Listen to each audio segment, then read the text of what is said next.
In the first few breaths of our world, humanity embarked on an impressive march. From nomadic tribes to towering civilizations, we've always sought growth. But today, a mystery unfolds. Our birth rates are plummeting worldwide. Why? What repercussions does this hold for our collective future? Every few years, a staggering number of people in Japan vanish from the scene. The colossal nation of China is expected to lose half of its population by the century's close, and Italy's average age has climbed to 48. The world is witnessing an unprecedented decline in birth rates, posing a crucial question: is the torch of humanity flickering? Let's unravel this global phenomenon and explore its depth. Our history paints a vivid image of the human population. For centuries, our numbers stagnated, marred by war, illness, and hunger. However, the Industrial Revolution spurred phenomenal growth, propelling our population from 6 billion in 1999 to 8 billion within a span of 24 years. Despite this surge, an underlying truth emerges: a shift in birth patterns. The principle is simple. To maintain a steady population, an average couple should birth 2 children. However, countries like South Korea depict a different reality. In 2022, their fertility rate plummeted to a mere 0.8 children per woman. Visualize this. Today's 100 South Koreans will parent 40 children, who will further have just 16 kids, shrinking to 6 in the subsequent generation. Without intervention, this will lead to an astonishing 94% reduction in youth within a century. It's essential to grasp that the crux of the matter isn't the dwindling numbers. It's the demographic structure. Flashback to 1950, South Korea had a youthful median age of 18. By 2023, it skyrocketed to 45. Fast forward to 2100, and it's projected to be 59, transforming the nation into an elderly haven. And South Korea isn't an isolated case. The giant, China, fueled by rapid industrialization, urban transition, and the infamous one-child policy, has been grappling with a reduced fertility rate for years. European nations, while still witnessing growth, owe their gratitude mainly to immigrants. But immigration isn't a magic solution, as even immigrants adapt to the local fertility trends over time. America has its unique story, relying heavily on immigration for growth. Conversely, regions like the Middle East and parts of Africa still boast high fertility rates. But as development seeps into these lands, birth rates are shrinking at a pace faster than anticipated. So, why is this global decline in fertility alarming? For any society to flourish, there must be a balanced age demographic. Working-age individuals are the backbone driving the economy. As more people transition into their twilight years, not only does the economy suffer, but the pressure on the younger populace intensifies, potentially resulting in unsustainable financial burdens. With an aging population comes soaring healthcare expenses, especially since the elderly usually rack up the most health costs.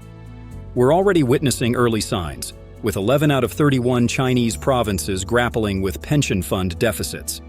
In essence, if we don't act, we might face infrastructural collapses and increased societal burdens. It's tempting to think that fewer people would mean more resources to share, leading to a prosperous society. But prosperity isn't solely derived from resource availability. It's also a product of innovative ideas and diligent work. The diminishing population also has political implications. Governments, representing the concerns of their aging populace, might prioritize immediate benefits over long-term innovative solutions. This mindset won't bode well for global challenges like climate change. Now, could immigration be our savior? Maybe, but it's a short-term fix. Migrant fertility rates tend to align with local trends over generations. Also, consistent immigration from impoverished nations isn't morally right or sustainable. Plus, the cultural dynamics of such massive transitions can't be ignored, often leading to societal tensions. Every corner of our planet whispers tales of change. For eons, humans combated the trifecta of disease, famine, and war. But then came the Industrial Revolution, like a magic wand waving over the world, transforming stagnancy into rapid growth. This growth, however, veils a startling fact. Humanity, in many regions, isn't replacing itself fast enough. For populations to maintain their size, the basic math suggests a couple must have at least 2 children. It's not complex arithmetic. Too few children means declining populations. South Korea's pop culture is famous worldwide, but there's an untold story. Their fertility rate in 2022 stood startlingly low. Project this forward, and the societal fabric changes dramatically, with fewer young people to sustain a country predominantly filled with seniors. Europe, with its rich tapestry of cultures and histories, isn't exempt.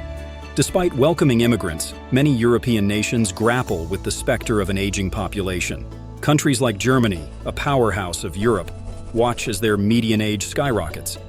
Across the Atlantic, in the sprawling landscapes of Latin America, fertility took a dip below replacement levels in 2015. The United States, a melting pot of cultures, relies heavily on immigration to bolster its numbers.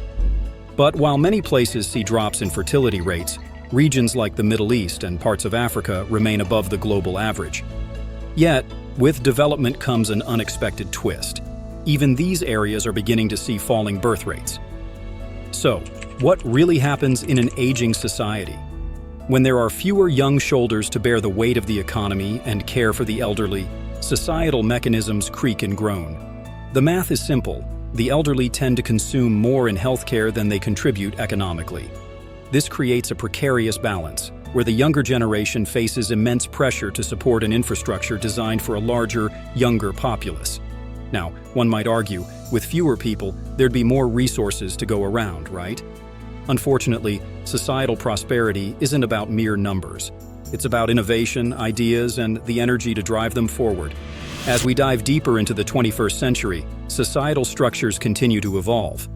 Women worldwide are breaking barriers, pursuing education, and embracing career opportunities. With these changes come shifts in family planning. Interestingly, there's a gap between the desired number of children and actual births. Many desire bigger families but face societal pressures and economic constraints. Modern parents face a conundrum. The challenge of balancing family with career is daunting, especially when societal expectations come into play. For example, women often find themselves caught in the crossfire between societal expectations of motherhood and professional aspirations. To navigate this demographic maze, countries need to be proactive. Making parenthood and professional growth compatible is crucial. This could involve providing affordable childcare, promoting parental leave policies, and ensuring economic security for young families. Additionally, cultural shifts towards valuing family, recognizing the challenges of parenting, and supporting those who choose to have children are pivotal. In this dance of numbers and cultures, one thing is clear: humanity won't fade because of declining birth rates. Our challenge lies in adapting, understanding, and supporting the myriad ways in which societies evolve. If you found this deep dive enlightening, hit that like button and subscribe to Elemental Curiosities for more captivating content.